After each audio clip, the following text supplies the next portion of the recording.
Hello, welcome to Exploring Creation with Physics 2nd Edition. Today we're going to be doing experiment 1.2, measuring an object's acceleration.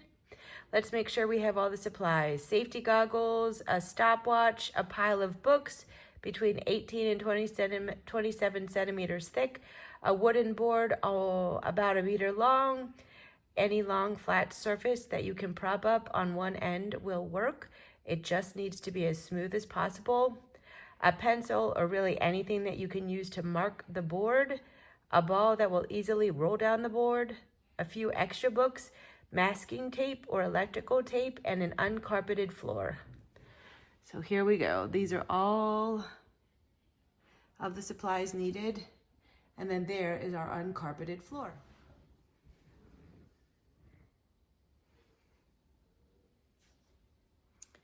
Construct the same experiment setup that you had for experiment 1.1. This time, however, use the tape to make a mark on the floor exactly 1.00 meters from the end of the board. So we have exactly the mark 1.00 meters away from the end of the board. Step 2. Hold the ball at the top of the board and release it. Do not start the stopwatch until the instant that the ball rolls off of the board and onto the floor. Stop the watch when the ball reaches the tape. In this way, you have measured the time it takes for the ball to roll 1 meter once it has left the end of the board. Just as you did in experiment 1.1, make this measurement 5 times and average the result. All right, 3, 2, 1, go. 2, 1, go. 3, 2, 1, go. 1, go.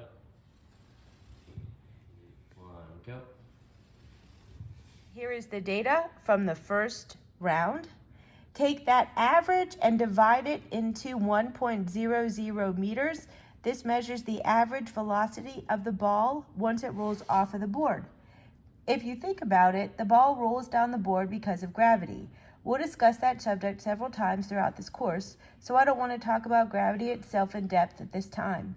Nevertheless, you should be aware that the reason the ball rolls down the board is that gravity is pulling it down. Since gravity is pulling down on the ball accelerates. It starts with a velocity of 0 because you held it still to begin with, and it rolls off the board with a large velocity. Since velocity changed by definition, there must have been acceleration. Gravity supplies that acceleration. Once the ball leaves the board, however, the gravity can no longer accelerate it. Therefore, the ball rolls across the floor with a relatively constant velocity. Now, of course, the ball eventually slows down and stops because it either runs into something or because of friction, which we will explore in a later module. For the first meter after it rolls off the board, however, it is reasonably good assumption that the ball rolls with a constant velocity, as long as the floor that you set the experiment on is not carpeted. Thus, the velocity that you measured is approximately the same as the velocity the ball had when it rolled off the end of the board. All right, step number 6. Hold the ball at the top of the board again and release it. This time, start the watch as soon as you release the ball and stop it when the ball reaches the end of the board. Once again, make this measurement 5 times and average the result.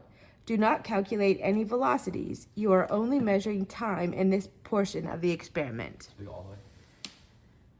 3, 2, 1, go. 3, 2, 1, go. 3, 2, 1, go. 3, go. 1, 1, go. What does this measurement represent? Well, it represents the time it takes for the ball to roll down the board. What's so important about that? Think about it. The ball started at the top of the board with a velocity of 0 and ended at the bottom of the board with the velocity that you measured in the first part of this experiment. Thus, it must have accelerated. When did that acceleration take place? When the object was on the board. Remember, the velocity of the ball stayed constant once it rolled off the board. This means that all of its acceleration took place while it was on the board. Therefore, we know the beginning velocity, 0, and the ending velocity, the velocity that you measured in the first part of this experiment. If we subtract the former from the latter, we will get the delta V, or the change in velocity, while the ball was on the board. The time that you just measured is the time interval over which the ball stayed on the board, or delta T. Take your value for delta V and divide it by delta T, and you get the acceleration that the ball experienced. You can see the calculation for acceleration that the ball experienced, delta V over delta T, which is 0.98 meters per second divided by 1.41 seconds, and you get 0.70 meters per second squared. Add 6 to 9 more centimeters of books to the book pile so that the board tilts more steeply. And you can see that we've done that, and there definitely is a much bigger tilt to the board. Repeat the entire experiment so that you get a new value for acceleration. All right, so for the first five runs, we're gonna hold the ball at the top of the board and release it.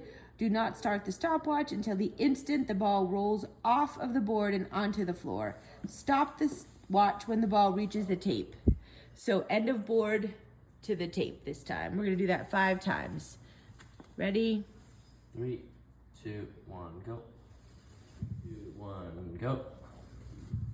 2, 1, go. 3, 2, 1, go. 2, 1, go.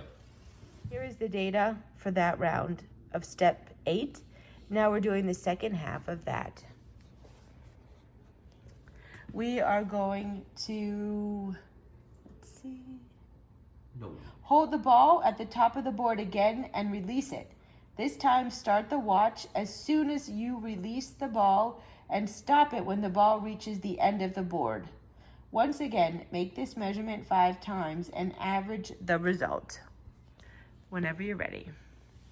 All right, we're going all the way. 3, 2, 1, go. 3, 2, 1, go.